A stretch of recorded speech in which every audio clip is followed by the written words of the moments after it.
Hello friends, आपका स्वागत है आपके अपने YouTube channel A to Z NCERT facts में।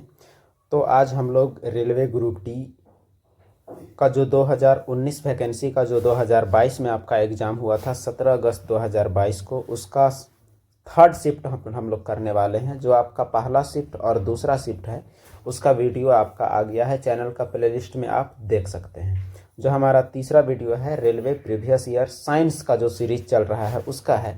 इसमें हम लोग जो भी रेलवे ग्रुप डी के उस दिन के एग्ज़ाम में जो साइंस के सवाल आए हुए थे उन सभी सवालों का एक्सप्लेनेशन के साथ हम लोग डिटेल सीखेंगे, ताकि हमें आने वाले समय में जो भी एग्ज़ाम हो इन सभी टॉपिक से जुड़े इर्द गिर्द भी अगर कोई सवाल आता है तो वे सभी सवाल आपसे बन सके, ऐसा आपको माहौल बना के रखना है। तो इसमें हम लोग जितने भी आए हुए उस दिन के प्रश्न हैं सभी प्रश्नों को हम लोग चलिए कवर करते हैं बिना देरी किए। अगर आप इस चैनल पर नए हैं तो आप इस चैनल पर जुड़ जाएं। आपको बहुत कुछ इस चैनल में रेलवे ग्रुप डी या रेलवे एनटीपीसी एग्जाम से रिगार्डिंग और भी चीज़ें मिलेंगी। अन्य एग्जाम की तैयारी के लिए आपको जीके की बहुत सारी चीज़ें आपको देखने को मिलेंगी। तो जो हमारा पहला सवाल है वो क्या है उसे हम लोग समझें।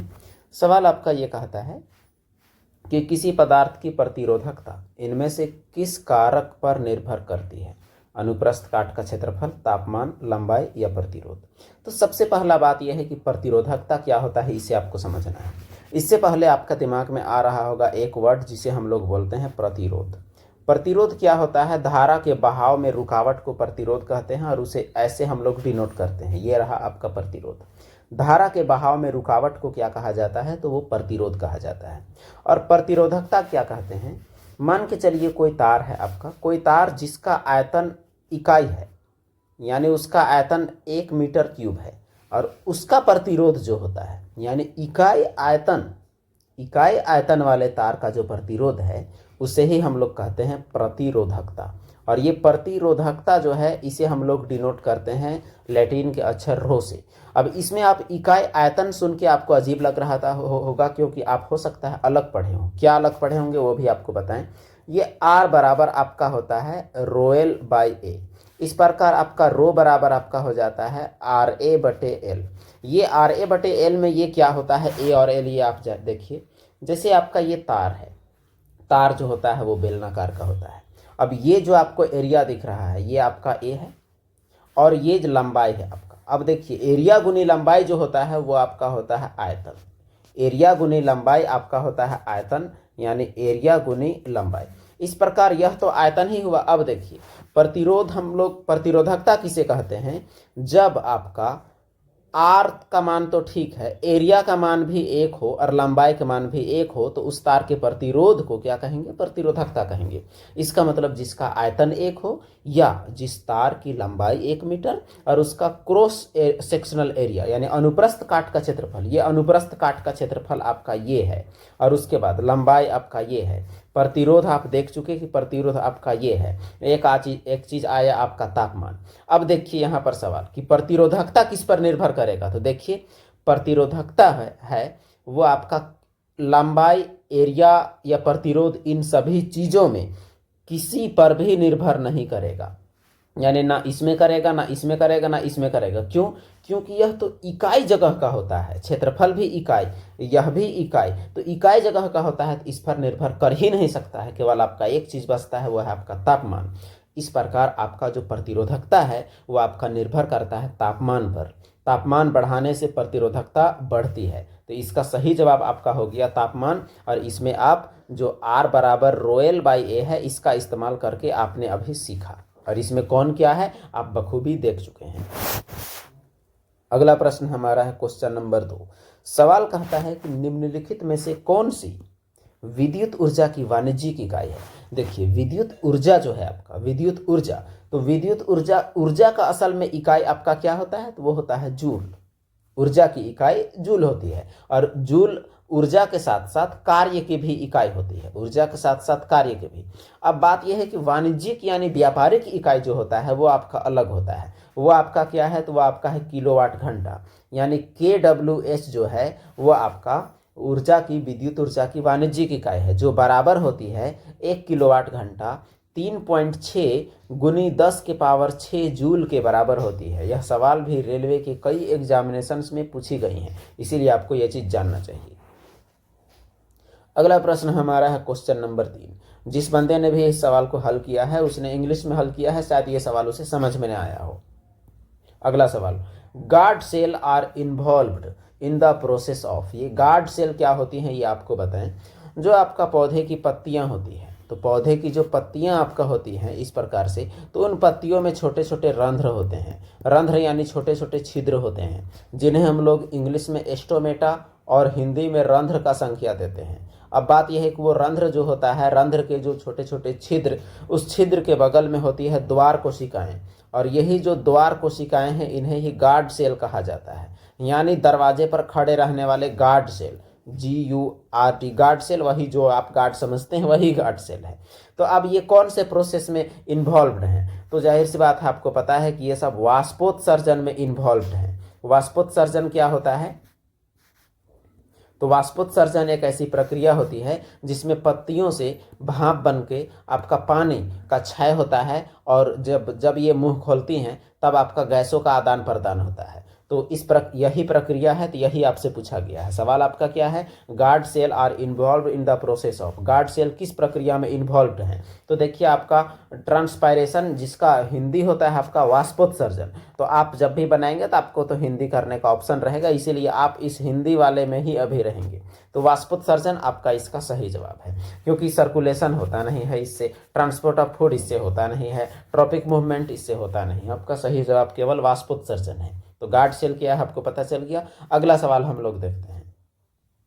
अगला प्रश्न है हमारा क्वेश्चन नंबर 5। क्वेश्चन नंबर 5 आपका 10वीं क्लास के NCERT से प्योर आधारित है। बाकी सारे सवाल तो NCERT से ही हैं, कोई कोई सवाल को बता दिया जा रहा है। तो देखिए सवाल है, कार के रियर व्यू दर्पण के रूप में प्रयुक्त उत्तल दर्पण। ये उत्तल दर्पण है कि फोकस दूरी 2 मीटर है। जो उत्तल दर्पण है उसकी फोकस दूरी 2 मीटर है। यदि कोई बस दर्पण से 3 मीटर की दूरी पर है तो उसका प्रतिबिंब कहाँ बनेगा? अब प्रतिबिंब आपको, अब देखिए उत्तल दर्पण क्या होता है? जिसका परावर्तक सतह जो है, जो कि आपका इस ओर है, परावर्तक सतह ये उभरा हुआ होता है, इसे हम लोग क्या बोलते हैं? तो उत्तल दर्पण। और इसमें परावर्तन आपका जब ऐसे पड़ता है किरण तो वो ऐसे भागता है, ऐसे। तो जब ऐसे इस तरफ से भागता है, अब बताइए कि इसका मतलब ये आभासी रूप में ही इसमें फोकस बनेगा। इसका फोकस आभासी बनेगा, क्योंकि किरणें इधर और इधर तो मिल नहीं सकती, तो आपकी किरणें आपका इधर ही मिल सकता है। इसका मतलब जीरो किधर क्या है? प्लस। तो आपको याद रखना है कि उत्तल दर्पण का जो फोकस दूरी है वो आपका प्लस है। तो फोकस दूरी आपका प्लस होगा, ये बात पक्का। अब उसके बाद कोई भी वस्तु इधर ही होगा दर्पण के, इसका मतलब वस्तु दूरी जो आपका होगा वो हमेशा क्या होगा? तो माइनस में होगा। वस्तु दूरी को U बोलते हैं, प्रतिबिंब दूरी को V बोलते हैं, फोकस दूरी को F बोलते हैं। तो फोकस दूरी आपका प्लस में है। तो चलिए इस सवाल को हम लोग हल करते हैं अच्छे से लिखते हुए, पूरे प्योर फॉर्मेटिंग के साथ। तो इस सवाल को पहले हम लोग फोटो बनाते हैं ताकि आपको समझ में आए। सवाल आपका इस प्रकार से है। सवाल में आपका उत्तल दर्पण है। उत्तल दर्पण का जो आपका फोकस दूरी होता है वह आपका प्लस में होता है। तो चलिए इसे आप ले लेते हैं +2 मीटर। और उसके बाद जो वस्तु दूरी है इसका, वस्तु आप जाहिर सी बात है इधर ही रखे होंगे, वह 3 मीटर है। यानी बस दर्पण से कितनी दूरी पर है? 3 मीटर। वस्तु दूरी हमेशा माइनस में होता है। आपको भी यानी प्रतिबिंब दूरी ज्ञात करना है। तो इसमें आपका सूत्र होता है दर्पण सूत्र 1/v + 1/u बराबर 1/f। यही है आपका रामबाण, इसी से आपको निकालना है। तो अब देखिए 1/v तो आप रहने दीजिएगा, उधर आप ले जाइएगा 1/f - 1/u। अब देखिए यहाँ 1/f यानी 1/2 माइनस, और यहाँ 3 भी आपका माइनस में है तो प्लस हो जाएगा 1/3। अब बस आप इसको हल कर दीजिए। दोनों का एलसीएम 6, 2 तिया 6 तो 3 एकम 3, 3 दूनी 6 तो 2 एका 2, तो आपका आया 5/6। और 5/6 को आप जब लिखिएगा तो 0.50 हुआ आपका, 6 8 48, 2 बचा 20, 6 तिया 18। अब देखिए ये आपका प्लस में आया। प्लस में आया इसका मतलब ये हुआ कि प्लस में आने का सीधा मतलब है कि इधर आपका अंदर में, दर्पण के अंदर में आपका प्रतिबिंब बना है, यानी दर्पण के पीछे बना है। तो दर्पण के पीछे 0.83 मीटर, तो दर्पण के पीछे 0.83 मीटर, ये आपका इसका सही जवाब आपका होगा। तो किस तरह से बनाएं आपने देखा। इसमें आपको ख्याल रखना है कि कौन से दर्पण का किधर फोकस होता है। और उत्तल दर्पण का फोकस आपका इधर होता है प्लस में, अवतल दर्पण का फोकस आपका इधर होता है माइनस में। इसे आप पक्का याद रखेंगे। कभी भी वस्तु दूरी जो होता है वो होता है माइनस में। प्रतिबिंब दूरी तो आपका कुछ भी हो सकता है, जिधर आपका प्रतिबिंब बने उस पर निर्भर करता है। अगला प्रश्न हम लोग देखते हैं क्वेश्चन नंबर 20। क्वेश्चन नंबर 20 क्या है कि निम्न में से कौन सा ब्लीचिंग पाउडर का उपयोग नहीं है। ब्लीचिंग पाउडर क्या होता है? ब्लीचिंग पाउडर होता है कैल्शियम ऑक्सीक्लोरेट CaOCl2, ये कहलाता है ब्लीचिंग पाउडर। और ब्लीचिंग पाउडर का क्या क्या उपयोग है? तो पेयजल को कीटाणु से मुक्त बनाना, ये बिल्कुल उपयोग है। सोडा एसिड अग्निशामक में ये भी है। कई रासायनिक उद्योगों में ऑक्सीकरण अभिकर्मक के रूप में ये भी है। अब केक सेकने में इसका इस्तेमाल नहीं होता है, क्योंकि मतलब पकवान में जो होता है इस्तेमाल वो होता है आपका सोडियम हाइड्रोजन कार्बोनेट, यानी खाने वाला सोडा का। इसका मतलब ये हुआ कि इसका उपयोग नहीं है।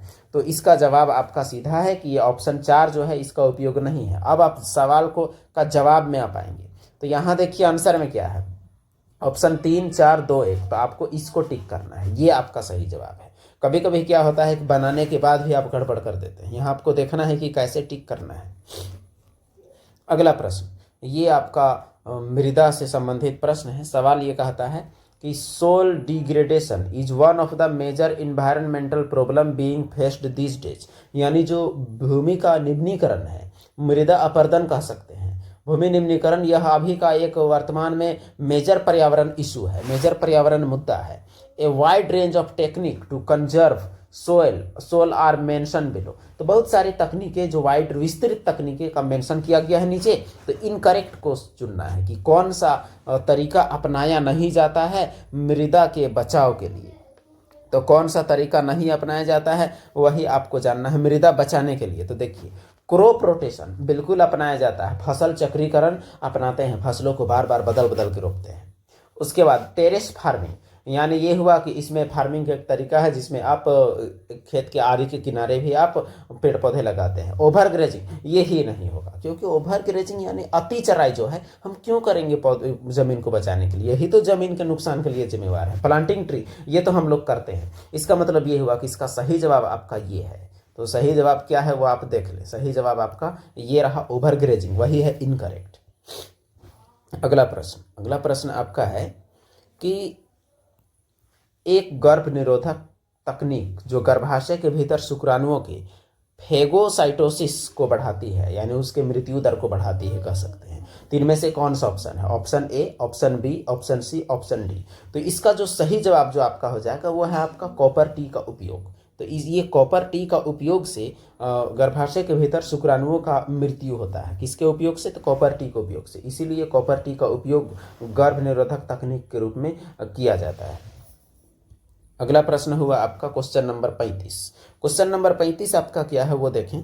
सवाल आपका कहता है कि न्यूलैंड्स के अष्टक में किन दो तत्वों के गुण समान पाए गए थे। अब देखिए, न्यूलैंड्स का अष्टक यानी ऑक्टेव से बनाया है न्यूलैंड, और न्यूलैंड के अष्टक के बाद आपका बना है मेंडलीफ की आवर्त सारणी, और न्यूलैंड से पहले डोबरेनर का। अब बात यह है कि न्यूलैंड्स का अष्टक में 1 से 8 तक का ऐसा ही आपका गुण था, ऐसे सारणी आपका बना हुआ था। तो इस सारणी में किन दो तत्वों का गुण आपका समान था?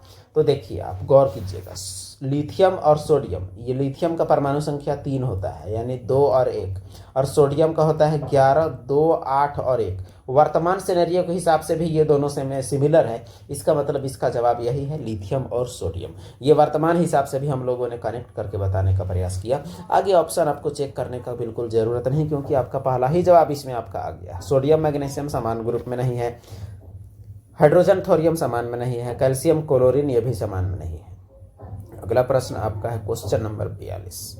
सवाल यहाँ क्वेश्चन नंबर 42 में क्या कहता है? सवाल है कि निम्न में से किस जीव में लिंग निर्धारण आनुवांशिक रूप से नहीं होता है, यानी नॉर्मल होता है? तो उसका जवाब हुआ घोंघा। ये आपका तथ्यात्मक सवाल है जिसमें किसी तरह का कोई कॉन्सेप्ट ही हम लोग क्या बताएं। यहाँ आपको बस याद रखना है कि आनुवांशिक रूप से घोंघा में लिंग का निर्धारण नहीं होता है। अगला प्रश्न क्वेश्चन नंबर 58। अब ये सवाल में क्या है? सवाल कहता है कि निम्न में से गलत कौन है। अब देखिए, वो चारों में से कोई जरूरी नहीं है कि आप चारों चीजों को जानते हो, लेकिन फिर भी आप गलत तलाशिए कोई चीज़ को नहीं जानते हैं आप फिलहाल में उसको इग्नोर कीजिए, उसको सही मान के चलिए। तो चलिए चेक करते हैं। किण्वन की प्रक्रिया के लिए ऑक्सीजन आवश्यक नहीं है, नहीं जानते हैं हम लोग, तो पार कर दें। श्वसन के प्रथम चरण में पायरुविक अम्ल का निर्माण होता है। अगर आपको नहीं आता है पार कीजिए, एक बार पढ़ तो लीजिए। श्वसन के प्रथम चरण में ग्लूकोज का विघटन होता है। अगला, माइटोकॉन्ड्रिया में ऑक्सीजन की सहायता से एसिटिक अम्ल का विघटन होता है। अब एक बात देखिए, हम लोग खाना खाते हैं तो ग्लूकोज मिलता है और माइटोकॉन्ड्रिया में ग्लूकोज का विघटन होता है, तो कब से एसिटिक अम्ल होने लगा। अब देखिए, इन तीनों को अगर हम नहीं भी जान रहे थे तो यहाँ कोई ना कोई एक में आपको गलती नजर आ जाएगा। इसका मतलब ये तीनों आपका सही है, ये तीनों गलत कौन है, केवल ये है, और हमें गलत ही तलाशना है। इसका मतलब ये हुआ कि आपका जवाब जो आपका हो जाएगा वो आपका क्या है, तो वो आपका ऑप्शन नंबर 4 है, क्योंकि आपको गलत तलाशना था। एसिटिक अम्ल का विघटन नहीं होता है। अगर विघटन होता है तो वो चीज आपका है ग्लूकोज, जिसका सूत्र होता है C6H12O6, इसका विघटन होता है। बाकी सब सही है। किण्वन के लिए ऑक्सीजन जरूरी बिल्कुल नहीं है। श्वसन के प्रथम चरण में पायरुविक अम्ल का निर्माण होता है। श्वसन के प्रथम चरण में ग्लूकोज का विघटन होता है, ये भी सही है। एसिटिक अम्ल का विघटन तो नहीं होता है।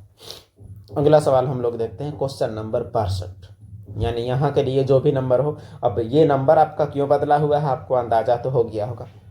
अगला प्रश्न, समूह 16 के निम्न में से किस तत्व में सर्वाधिक आध्यात्मिक गुण पाए जाते हैं। अब देखिए, यहाँ आपसे समूह 16 की बात की गई है। पहले हम लोग जान तो लें कि यह समूह का क्या सिस्टम है, तभी हम लोग आगे बढ़ेंगे। पहले हम लोग जरूर जानेंगे यह समूह की कहानी। तो चलिए पहले समूह के बारे में हम लोग जानते हैं। पीरियोडिक टेबल जो होता है आवर्त सारणी, उसे, तो ये है आपका आवर्त सारणी।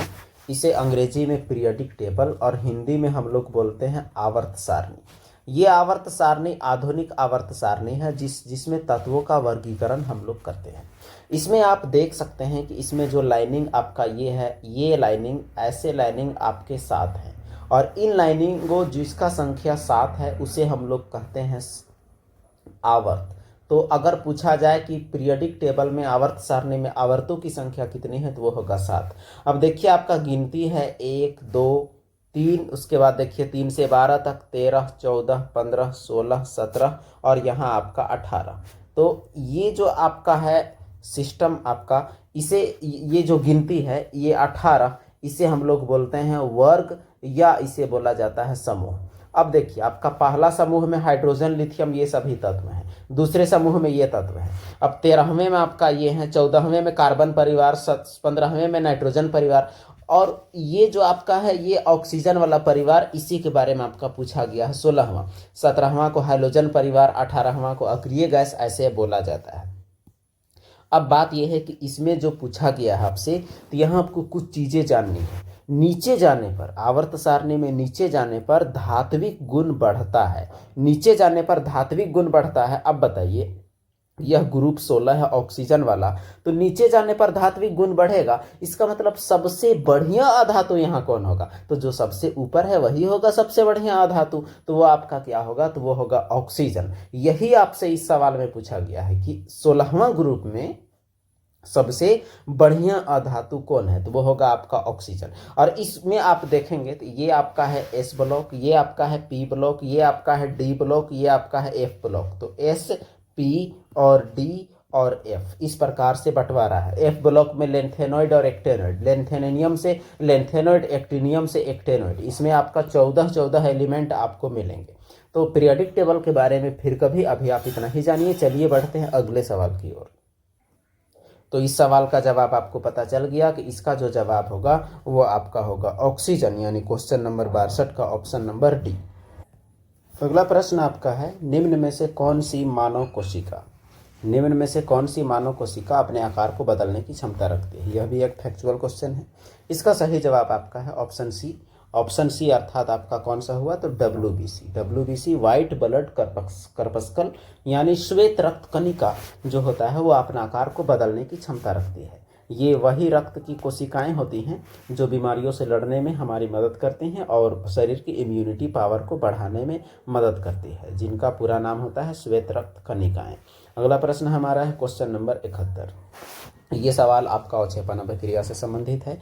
सवाल आपका कहता है कि यदि हम में यानी किसमें अमोनिया का विलयन मिलाने से एक सफ़ेद अवक्षेप बनेगा, यानी एक ऐसा चीज़ बनेगा जो आपका घुलता ना हो, रिएक्शन में बना हुआ एक ऐसा चीज़ जो आपका घुलता ना हो, उसे अवक्षेप की संज्ञा देते हैं। तो इसका जो सही जवाब आपका हो जाएगा वो आपका होगा AlCl3 का विलयन। तो AlCl3 और अमोनिया को जब हम लोग मिलाते हैं तो इन दोनों को मिलाने से जो बनता है आपका वो सफ़ेद अवक्षेप आपका निर्माण होता है, और इसीलिए इस अभिक्रिया को यानी जो आपका बनेगा, तो इस अभिक्रिया में सफ़ेद अवक्षेप आपका बनेगा जिसे वाइट पीपीटी हम लोग कहेंगे, वाइट प्रेसिपिटेट। तो इस अभिक्रिया को अवक्षेपण अभिक्रिया की संज्ञा दिया जा सकता है। अगला प्रश्न आपका है क्वेश्चन नंबर 77। सवाल कहता है, गौर से देखेंगे, एक छात्र किसी गोलीय दर्पण का उपयोग करके एक कागज पर सूर्य का स्पष्ट प्रतिबिंब फोकस करता है जो कुछ समय बाद जलने लगता है। दर्पण के बारे में कौन सा कथन सही है, यानी यह कौन सा दर्पण है, इसकी फोकस दूरी क्या है, यह अभिसारी है अपसारी है, ये सभी जानना है। तो देखिए, ये ऐसा किस दर्पण में होता है, ये फोकस करना है, एक जगह जमा करना है। तो पहले जानेंगे हम लोग कि किरणों के जमा करने का गुण आखिर किस दर्पण में होती है। तो देखिए, किरणों के जो जमा करने का जो गुण होता है वो आपका होता है कौन से दर्पण में, तो वो होता है आपका अवतल दर्पण में किरणों का जमा करने का गुण होता है। इस प्रकार के दर्पण को क्या कहा जाता है, अवतल दर्पण। अवतल यानी जो धंसा हुआ। अब एक बात गौर कीजिएगा आप, यहाँ जो अवतल दर्पण जो हमने बनाया है इसमें क्षमता होती है किरणों को एक जगह जमा करने की। इस प्रकार से एक जगह जमा करता है, जो भी किरण यहाँ आएगा उसे यह एक जगह जमा करेगा। तो एक जगह जमा करेगा, इसका मतलब अनंत से जो सूर्य का प्रतिबिंब के लिए हम लोग ये प्राप्त करेंगे, तो यहाँ पर आपका सूर्य का प्रतिबिंब बनेगा। जब सूर्य का प्रतिबिंब बनेगा तो जो कागज में हम लोग लाइट को पढ़ाएंगे वो कागज आपका सूर्य का प्रतिबिंब का तेज उष्मा की वजह से वो जलने लगेगा। तो यह आपका अवतल गोलीय दर्पण है, यह बात तो आपका पक्का सही है। अब देखिए कि यहाँ ए और सी सही है, यानी यहाँ सवाल का नेचर आप देखिए, ए और सी सही है, ए बी सी सही है, बी और सी सही है, ए और बी सही है। तो सबसे पहले तो हम लोग को सभी को समझना पड़ेगा कि क्या क्या सही है। देखिए, कहता है कि इसकी फोकस दूरी धनात्मक है, इसकी फोकस दूरी इधर है और जीरो के इधर माइनस में होता है। इसका मतलब ये आपका गलत है, यानी आपका केवल ए तो ऑप्शन में है नहीं, बी जहां भी है वो आपका नहीं होगा। तो बी आपका इसमें है, नहीं होगा, बी आपका इसमें है, नहीं होगा, क्योंकि यहां साफ साफ बोला है कि कौन सही है। तो फोकस दूरी इसका धनात्मक नहीं है, इसका मतलब जहां भी बी है वो ऑप्शन जब नहीं होगा तो आपके पास केवल एक ऑप्शन बचता है, ए और सी, यानी यह एक अभिसारी दर्पण है। अभिसारी जो किरणों को एक जगह जमा करता है उसे अभिसारी, जो फैलाता है उसे अपसारी। तो ए और सी आपका इसका सही जवाब हुआ। तो सही जवाब आप इसका ये हुआ, किरणों को जमा करने के कारण इसे कहा गया अभिसारी, और इसका जो फोकस दूरी धनात्मक हुआ क्योंकि ये जीरो के इधर है, ऋणात्मक हुआ इसलिए। इधर अगर होता तो धनात्मक होता और इधर क्या है, ऋणात्मक, इसीलिए ये बात गलत हुआ। अगला सवाल देखते हैं हम लोग, क्वेश्चन नंबर 79। पिछले वीडियो में भी इससे एक सवाल था आपका। सवाल आपका क्या कहता है क्वेश्चन नंबर 79 में कि चुंबकीय क्षेत्र के लंबवत स्थित कुंडली की गति के कारण, ये जनरेटर और मोटर वाला है, प्रेरित धारा बोला, इसका मतलब जनरेटर का है, कि दिशा निर्धारित करने के लिए कौन सा नियम का उपयोग करते हैं। तो आपको बताया गया है शुरू में ही कि आपका जहां बोला मोटर में आप लगाएंगे बायां हाथ का नियम, और जहां बोला आपका जनित्र यानी जनरेटर आप लगाएंगे दायां हाथ का नियम, और दोनों फ्लेमिंग का बात होगा, केवल फ्लेमिंग का। तो मोटर में बायां, जनित्र में दायां। तो अब इस सवाल को देखते हैं, सवाल में क्या है। इस सवाल तो ये समझ में आ गया कि प्रेरित धारा की दिशा, प्रेरित धारा किसमें निकलती है, प्रेरित धारा उत्पन्न होता है जनरेटर में। इसका मतलब यह बात किया गया है जनित्र का, और जनित्र में कौन सा नियम लगता है, तो फ्लेमिंग का दाहिने हाथ का नियम लगता है, अर्थात ये जवाब सही होगा। ये मैक्सवेल का कॉर्क स्क्रू, ये आपका इसमें नहीं लगता, ये चुंबकीय क्षेत्र ज्ञात करने में लगता है। दाएं हाथ अंगूठे का नियम, ये दोनों आपका तो सेम है। फ्लेमिंग का बाएं हाथ का नियम, ये आपका विद्युत मोटर में इसका इस्तेमाल होता है। तो कौन सा नियम में क्या इस्तेमाल होता है, ये बात समझ में आ गया। और इस नियम में क्या क्या डिनोट करते हैं पिछले वीडियो में बताया गया, फिर कभी बताया जाएगा। पहले सवाल को हम लोग आगे बढ़ते हैं, जितना हो सका यहाँ भी बताया गया है। अगला प्रश्न है क्वेश्चन नंबर 80। निम्नलिखित रासायनिक अभिक्रिया के लिए संतुलित अभिक्रिया कौन सी है? बेरियम सल्फेट, सब में बेरियम सल्फेट का सूत्र आपको दिख रहा है। एल्युमिनियम क्लोराइड, सब में आपको दिख रहा है। बेरियम क्लोराइड, सब में आपको दिख रहा है। एल्युमिनियम सल्फेट, सब में आपको दिख रहा है। अब हमें क्या करना है? हमें केवल संतुलित कौन है ये पता लगाना है। संतुलित का क्या मतलब है? मतलब ये है कि जो तत्व समीकरण के इस ओर जितना है इधर भी आपका उतना ही होना चाहिए। तो चलिए बेरियम के पहला ही वाला हम लोग देख लेते हैं। बेरियम आपका इधर कितना है? तो इधर आपका 2 है, और इधर भी आपका कितना है? तो 2 है। सल्फेट इधर आपका 1 है, सल्फेट इधर आपका कितना है? 3 है। इसका कहानी खत्म, क्योंकि यहां साफ साफ हो गया कि जो सल्फेट है वही मैच नहीं कर रहा है। अब देखते हैं दूसरे ऑप्शन को। यहाँ बेरियम देखिए 3 है, और यहाँ भी बेरियम देखिए 3 है। यहाँ सल्फेट देखिए, यहाँ भी इस 3 के साथ 3 है, और यहाँ भी सल्फेट आपका 3 है, यानी आगे बढ़ सकते हैं। यहाँ देखिए एल्युमिनियम आपका 2 है, और यहाँ भी एल्युमिनियम आपका 2 है। यहाँ क्लोरीन देखिए 3 है। अब यहाँ क्लोरीन आपका 3 नहीं बल्कि 2 तिया आपका 6 है, और यहाँ भी आपका 3 दूना क्लोरीन क्या है? 6 है। सारे आपका मैच कर रहे हैं ऑप्शन बी में। इसका मतलब ये हुआ कि ये पूरी तरह से आपका संतुलित है। जब आपको ऑप्शन मिल गया है तो आपको दूसरे जगह में जाने की कोई ज़रूरत नहीं है। आपका दूसरा ऑप्शन आपका सही है, तीसरा में जाने का कोई नीड ही नहीं। ऊपर से ये आपका गलत भी है। Al SO4 होता ही नहीं है, Al2SO4 होता है। सूत्र ही गलत है। अगला प्रश्न हम लोग देखते हैं, क्वेश्चन नंबर 82।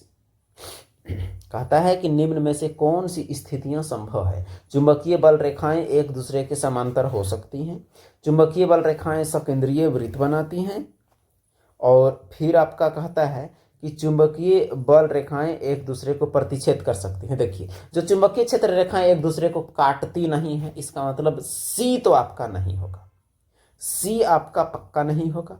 तो इसका मतलब ये आपका कहानी खत्म, जहां भी आपका सी है। अब बाकी ऑप्शंस को हम लोग गौर करते हैं कि बाकी ऑप्शंस आपका क्या है।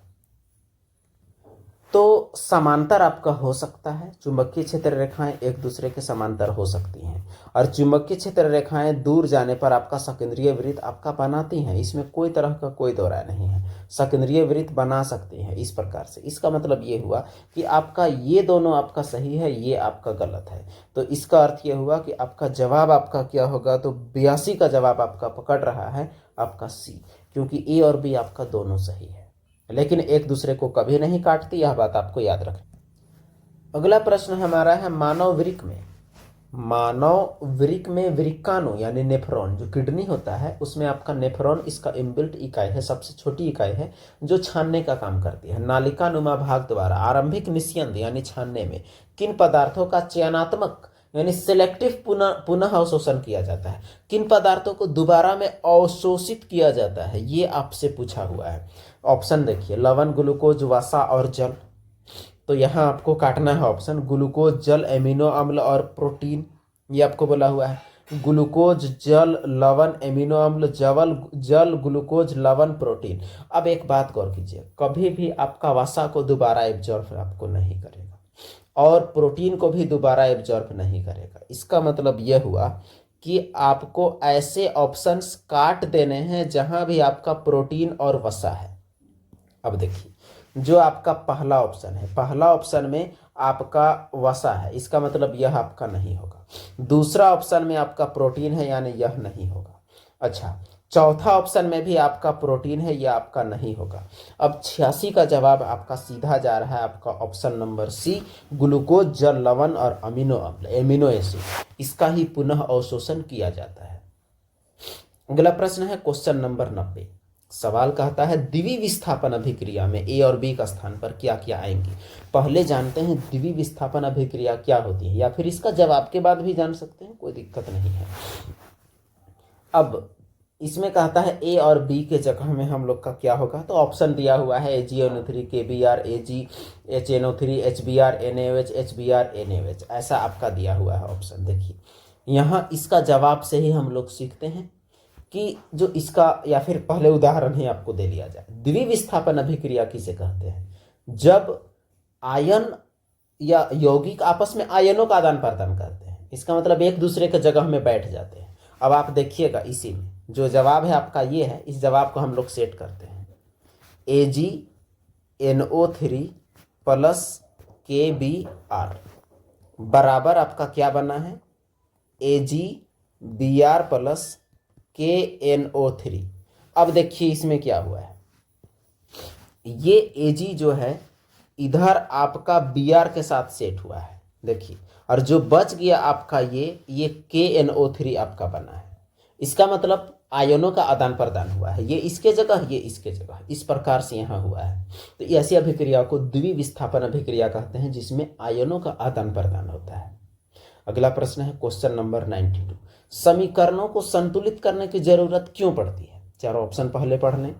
स्थिर अनुपात के नियम को संतुष्ट करने के लिए, द्रव्यमान संरक्षण के नियम को संतुष्ट करने के लिए, अभिकारकों उत्पादकों और उन द्रव्यमानों का अनुपात को दर्शाने के लिए जिनमें अभिक्रिया होते हैं, अभिकारकों उत्पादों और आयतनों का अनुपात को दर्शाने के लिए जिनमें अभिक्रिया होते हैं। तो देखिए, जो आपका समीकरण संतुलित करने का लॉजिक है, आपका कोई समीकरण है, मान लीजिए ए और बी को समीकरण अभिक्रिया करा के हम लोग सी और टी बनाते हैं।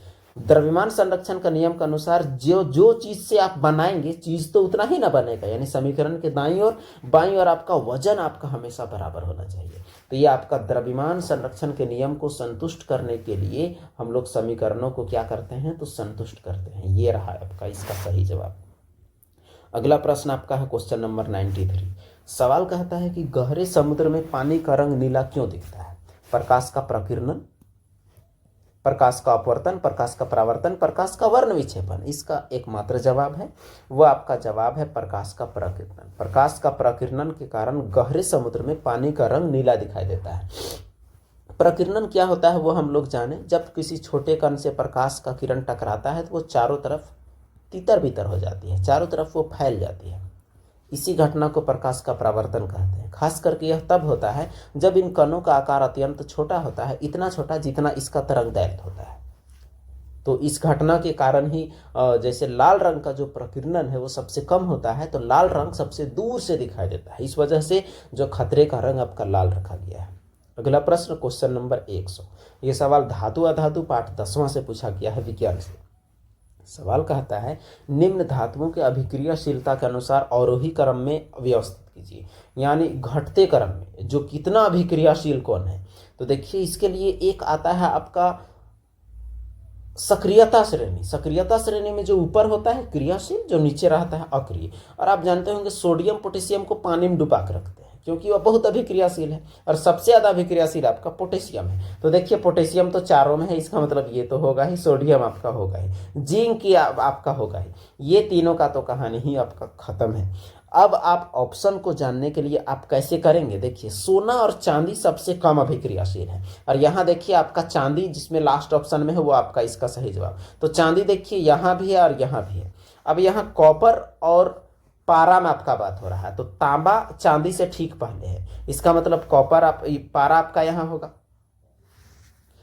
अच्छा एक मिनट, हाँ एक मिस्टेक हुआ है, आपका कॉपर जो है ये आपका पारा से आपका पहले ही होगा। देखिए यहाँ तक आप समझ गए कि सबसे पहले पोटेशियम, फिर सोडियम, फिर जिंक, फिर कॉपर, और उसके बाद आपका है पारा, और फिर आपका है चांदी, और चांदी के भी बाद है आपका सोना। तो ये जो श्रेणी है सक्रियता श्रेणी, ये आपको याद रखनी है, इसी से आपका पता चलेगा कि कौन कितना पावरफुल है। और ये सक्रियता श्रेणी का महत्व है कि इसमें ऊपर वाले तत्व नीचे वाले तत्वों को विस्थापन अभिक्रिया में हटाने की क्षमता रखते हैं।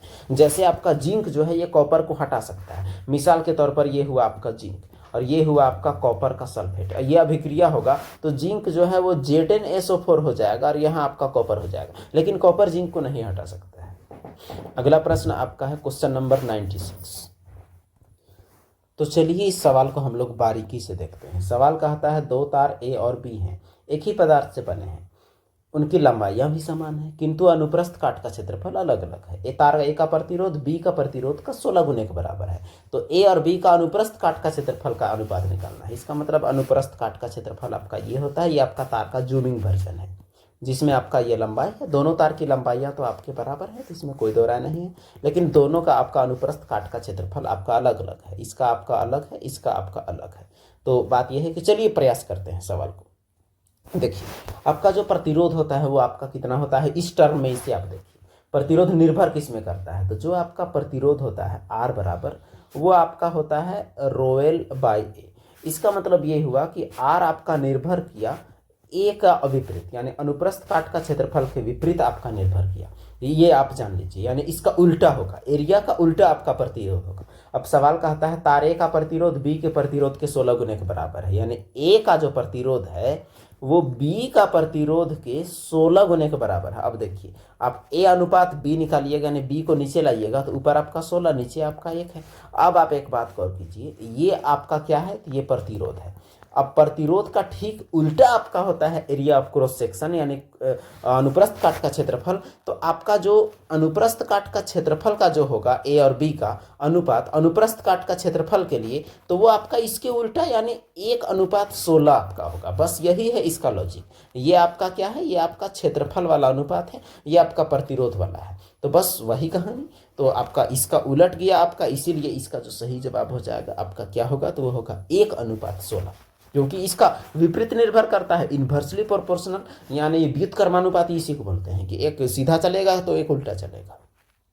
अगला प्रश्न हम लोग देखते हैं। ये सवाल पीछे स्क्रीनशॉट मारने में छूट गया था तो बाद में ऐड किया गया है।